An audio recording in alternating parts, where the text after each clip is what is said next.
ಆತ್ಮೀಯ ಯೂಟ್ಯೂಬ್ ವೀಕ್ಷಕರಿಗೆ ನಮಸ್ಕಾರ. ಮಾಹಿತಿ ನಿಮಗಾಗಿ ಯೂಟ್ಯೂಬ್ ಚಾನಲ್ಗೆ ತಮ್ಮೆಲ್ಲರಿಗೂ ಸ್ವಾಗತ. SSCಯಿಂದ 3003 ಹುದ್ದೆಗಳ ನೇಮಕಾತಿಗೆ ಅರ್ಜಿ ಆಹ್ವಾನಿಸಲಾಗಿತ್ತು. ಕೇಂದ್ರ ಸರ್ಕಾರದ ಇಲಾಖೆಗಳಲ್ಲಿ ಇರುವ ಗ್ರೂಪ್ ಬಿ ಮತ್ತು ಸಿ ವೃಂದದ ಹುದ್ದೆಗಳ ಭರ್ತಿ ಮಾಡಿಕೊಳ್ಳಲು ಅರ್ಹ ಆಸಕ್ತ ಅಭ್ಯರ್ಥಿಗಳನ್ನು ಸಿಬ್ಬಂದಿ ನೇಮಕಾತಿ ಆಯೋಗ SSC ಸ್ಟಾಫ್ ಸೆಲೆಕ್ಷನ್ ಮೂಲಕವಾಗಿ ಆಯ್ಕೆ ಮಾಡಿಕೊಳ್ಳಲು ಅಧಿಸೂಚನೆಯನ್ನು ಪ್ರಕಟಿಸಲಾಗಿತ್ತು. ಅರ್ಜಿ ಸಲ್ಲಿಸುವ ಸಂಪೂರ್ಣ ಮಾಹಿತಿಯನ್ನು ತಮಗೆ ನಾನು ಕೊಡ್ತಾ ಇದ್ದೀನಿ.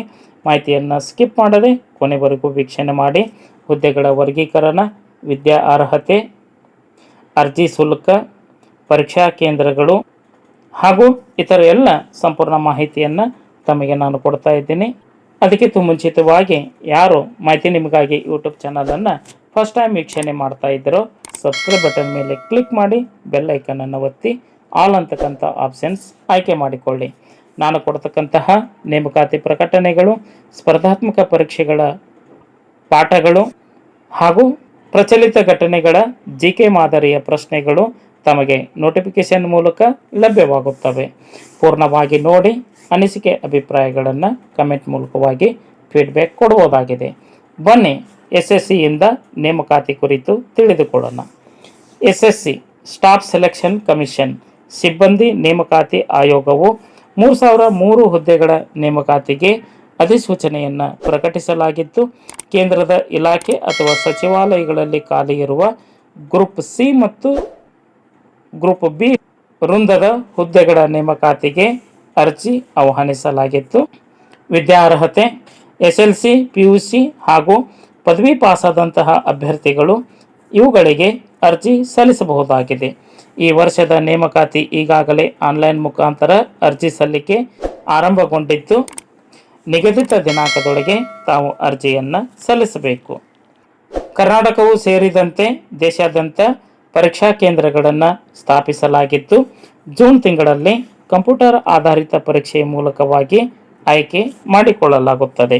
ಹುದ್ದೆಗಳ ವಿವರ: canteen attendant, fumigation assistant, junior engineer, technical superintendent, senior scientific assistant, wireman, technical officer, operator, clerk, chargeman, junior computer, radiographer, library clerk, lab assistant, research assistant, photo artist, botanical assistant, tourist information officer ಸೇರಿದಂತೆ 100ಕ್ಕೂ ಹೆಚ್ಚು ವಿವಿಧ ಬಗೆಯ ಹುದ್ದೆಗಳ ನೇಮಕಾತಿ ಆಯಾ ಹುದ್ದೆಗಳಿಗೆ ಅನುಸಾರವಾಗಿ ನಡೆಯಲಿದ್ದು, ಕನಿಷ್ಠ SLC, PUC, ಡಿಪ್ಲೊಮಾ ಹಾಗೂ ಪದವಿ ಪೂರ್ಣಗೊಳಿಸಿದ ಅಭ್ಯರ್ಥಿಗಳು ಅರ್ಜಿ ಸಲ್ಲಿಸಬಹುದಾಗಿದೆ. ಕೆಲವೊಂದು ಹುದ್ದೆಗಳಿಗೆ ನಿರ್ದಿಷ್ಟ ಸೇವಾ ಅನುಭವ ಕಡ್ಡಾಯಗೊಳಿಸಲಾಗಿದ್ದು, ಈ ಕುರಿತಾದಂತಹ ವಿಸ್ತೃತ ವಿವರಣೆಯನ್ನು ಅಧಿಸೂಚನೆಯಲ್ಲಿ ಪಡೆಯಬಹುದಾಗಿದೆ. ಅರ್ಜಿ ಸಲ್ಲಿಸಲು ವಯೋಮಿತಿ: ಗರಿಷ್ಠ 35 ವರ್ಷದ ಒಳಗಿನ ಅಭ್ಯರ್ಥಿಗಳು ಅರ್ಜಿ ಸಲ್ಲಿಸಲು ಅರ್ಹರಾಗಿದ್ದು, ಎಲ್ಲ ಹುದ್ದೆಗಳಿಗಂತೆ ಇಲ್ಲಿಯೂ ಮೀಸಲಾತಿ ವ್ಯಾಪ್ತಿಗೆ ಒಳಪಡುವ ಅಭ್ಯರ್ಥಿಗಳು ಸರ್ಕಾರದ ನಿಯಮದಂತೆ ಮೀಸಲಾತಿಯ ಪ್ರಮಾಣ ಪತ್ರಗಳನ್ನು ಆನ್ಲೈನ್ ಮುಖಾಂತರ ಸಲ್ಲಿಕೆ ಮಾಡಬೇಕು.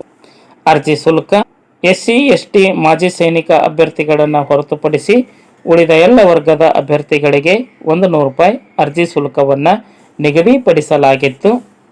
ನೇಮಕಾತಿ ಪ್ರಕ್ರಿಯೆ: ಕಂಪ್ಯೂಟರ್ ಆಧಾರಿತ ಪರೀಕ್ಷೆಯ ಮೂಲಕ ಆಯ್ಕೆ ನಡೆಯುತ್ತಿದ್ದು, ವಸ್ತುನಿಷ್ಠ ಮಾದರಿಯ ಬಹು ಆಯ್ಕೆ ಪ್ರಶ್ನೆಗಳನ್ನು ಒಳಗೊಂಡಿರುತ್ತದೆ. General intelligence, general awareness, quantitative aptitude ಮತ್ತು ಇಂಗ್ಲಿಷ್ ನಾಲೆಜ್ಗೆ ಸಂಬಂಧಿಸಿದ ಪ್ರಶ್ನೆಗಳನ್ನು ಕೇಳಲಾಗುತ್ತದೆ.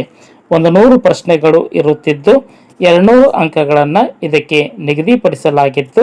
ನಕಾರಾತ್ಮಕ ಉತ್ತರಗಳನ್ನು ಕೊಟ್ಟಂತಹ ಅಭ್ಯರ್ಥಿಗಳಿಗೆ ಅರ್ಥಾತ್ ತಪ್ಪು ಉತ್ತರಗಳಿಗೆ 0.50 ಅಂಕಗಳನ್ನು ಕಳೆಯಲಾಗುತ್ತದೆ.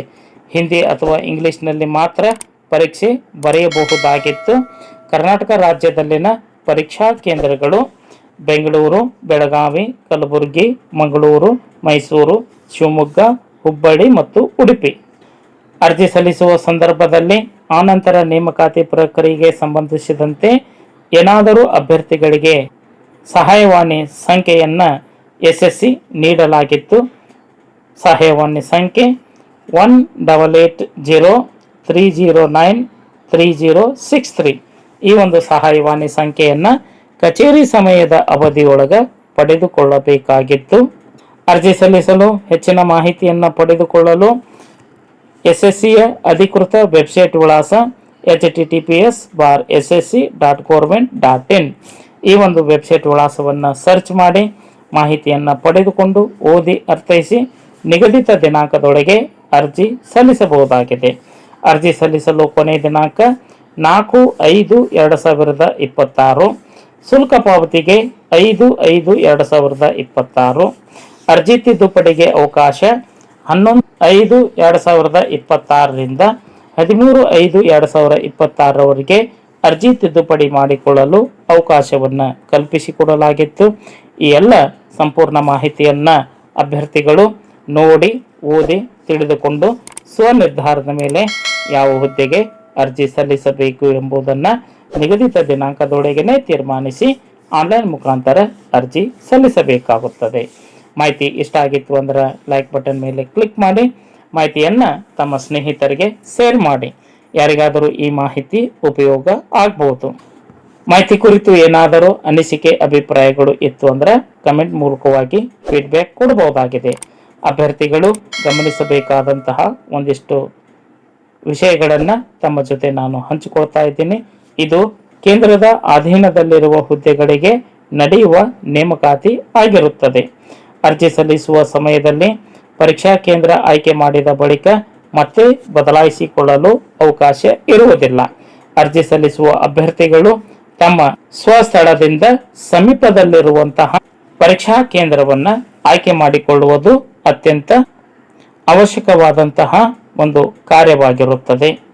CBT ಜೊತೆಗೆ ಕೌಶಲ್ಯ ಪರೀಕ್ಷೆಯನ್ನು ನಡೆಸಲಾಗುತ್ತಿದ್ದು ಆ ಎಲ್ಲ ಮಾಹಿತಿಯನ್ನು ಅಧಿಸೂಚನೆಯಲ್ಲಿ ಅಭ್ಯರ್ಥಿಗಳು ಕೂಲಂಕುಷವಾಗಿ ಪರಿಶೀಲನೆ ಮಾಡಿಕೊಳ್ಳಬೇಕಾಗುತ್ತದೆ. ಅರ್ಜಿ ಸಲ್ಲಿಸುವ ಮುನ್ನ ಸ್ಟಾಫ್ ಸೆಲೆಕ್ಷನ್ ಕಮಿಷನ್ ಪ್ರಕಟಿಸಿರುವ ವಿಸ್ತೃತವಾದ ಅಧಿಸೂಚನೆ 129 ಪುಟ ಓದಿಕೊಳ್ಳಬೇಕು ಎಂಬುದನ್ನು ಇಲ್ಲಿ ಅವಶ್ಯಕವಾಗಿ ಇಲ್ಲಿ ಕೊಡಮಾಡಲ್ಪಡತಕ್ಕಂತಹ ಮಾಹಿತಿ ಆಗಿದೆ. ಇದಿಷ್ಟೇ ಅಲ್ಲ, ಅಧಿಸೂಚನೆಯನ್ನು ಸಂಪೂರ್ಣವಾಗಿ ಓದಿ ಅರ್ಥೈಸಿಕೊಂಡು ಸ್ವನಿರ್ಧಾರದ ಮೇಲೆ ಅಭ್ಯರ್ಥಿಗಳು ಅರ್ಜಿ ಸಲ್ಲಿಸಬೇಕಾಗುತ್ತದೆ. ಮಾಹಿತಿ ನಿಮಗಾಗಿ ಯೂಟ್ಯೂಬ್ ಚಾನಲ್ ಜೊತೆ ಸದಾ ಸಂಪರ್ಕದಲ್ಲಿರಿ. ಎಲ್ಲರಿಗೂ ಧನ್ಯವಾದಗಳು.